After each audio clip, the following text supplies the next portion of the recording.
राष्ट्रीय किसान मजदूर महासंघ ने केंद्र सरकार द्वारा तीनों नए कृषि विधेयकों को लागू नहीं करने को लेकर आज इंदौर में रैली निकाली।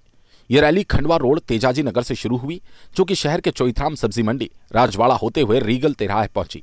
उनकी प्रमुख मांगे किसानों की फसल का मैक्सिमम रिटेल प्राइस करना बताया है। बता दें, नए कृषि कानूनों के खिलाफ दिल्ली की सीमा पर पिछले 12 दिनों से प्रदर्शन कर रहे किसानों ने 8 दिसंबर मंगलवार को दोपहर 11 से 3 बजे तक भारत बंद का आह्वान किया। केंद्र सरकार द्वारा जो नए 3 कृषि कानून लाए गए हैं, उनमें पहला है कृषक उपज व्यापार और वाणिज्य संवर्धन और सरलीकरण विधेयक 2020। इसमें सरकार कह रही है कि वो किसानों की उपज को बेचने के लिए विकल्प को बढ़ाना चाहती है। राष्ट्रीय किसान मजदूर संघ के जिला संभाग अध्यक्ष जगदीश ठाकुर ने कहा कि किसान इसका विरोध कई वर्षों से कर रहा है। बीजेपी कांग्रेस की सरकार आती जाती रही, लेकिन किसानों का उपयोग केवल वोट के लिए हुआ। राष्ट्रीय किसान मजदूर महासंघ के बैनर तले दिल्ली बॉर्डर पर संयुक्त किसान मोर्चा बनाकर अपनी मांग और समाधान के लिए आज बंद का आह्वान हुआ, जिसके चलते जिला प्रशासन द्वारा शहर के कई अलग अलग क्षेत्रों में हमारे कार्यकर्ताओं को रोका गया, जिसका हम विरोध करते हैं। वहीं किसान आंदोलन में कांग्रेस को लेकर संभाग अध्यक्ष ने बताया कि कांग्रेस इस आंदोलन को राजनीतिक कारण के लिए कर रही है। हालांकि कांग्रेस अब पंगु बन चुकी है। ऐसे में अब विपक्ष की पार्टी का दायित्व भी राष्ट्रीय किसान मजदूर महासंघ को करना पड़ेगा। अगर सरकार द्वारा किसान विरोधी बिल और उनके हित में जल्द ही कोई निर्णय नहीं लिया गया तो किसानों द्वारा भूख हड़ताल होगी, लेकिन इसे सिस्टमैटिक तरीके से किया जाएगा। शहर के बाहर दूध, अनाज, सब्जी और किसानों के ऊपर जैसी अन्य वस्तुएं भी आम लोगों के लिए उपलब्ध रहेंगी। कोई भी थोक भाव में किसी भी व्यापारी को नहीं दिया जाएगा।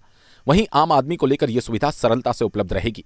व्यापारियों को दूध के दाम 50 से 55 के हिसाब से दिए जाएंगे और हरी सब्जियों के दाम किसानों द्वारा निर्धारित किए जाएंगे, क्योंकि सरकार इसके लायक नहीं है। सरकार नालायक हो चुकी है।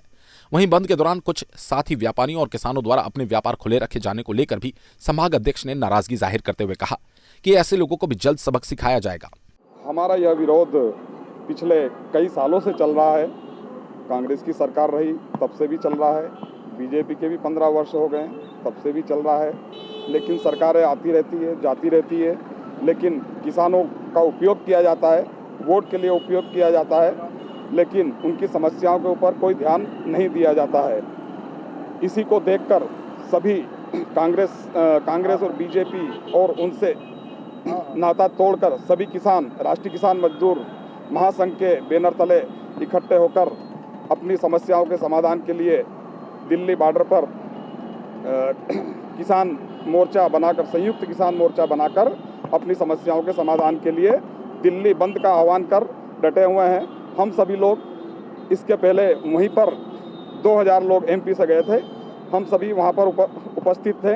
लेकिन जैसे ही ये आह्वान हुआ कि 8 तारीख को भारत बंद है, इसलिए कुछ कार्यकर्ता यहाँ पहुँच पाए हैं, कुछ नहीं पहुँच पाए हैं और कुछ को प्रशासन ने शहर के अलग अलग कोनों में रोक दिया है। हम उसका काफ़ी विरोध करते हैं। राष्ट्रीय किसान मजदूर महासंघ इंदौर के संभागीय अध्यक्ष जगदीश ठाकुर और जिला अध्यक्ष ने बताया कि महासंघ से जुड़े किसान 8 दिसंबर को ही रेल द्वारा दिल्ली में बैठे किसानों के समर्थन में इंदौर से दिल्ली भी जा रहे हैं।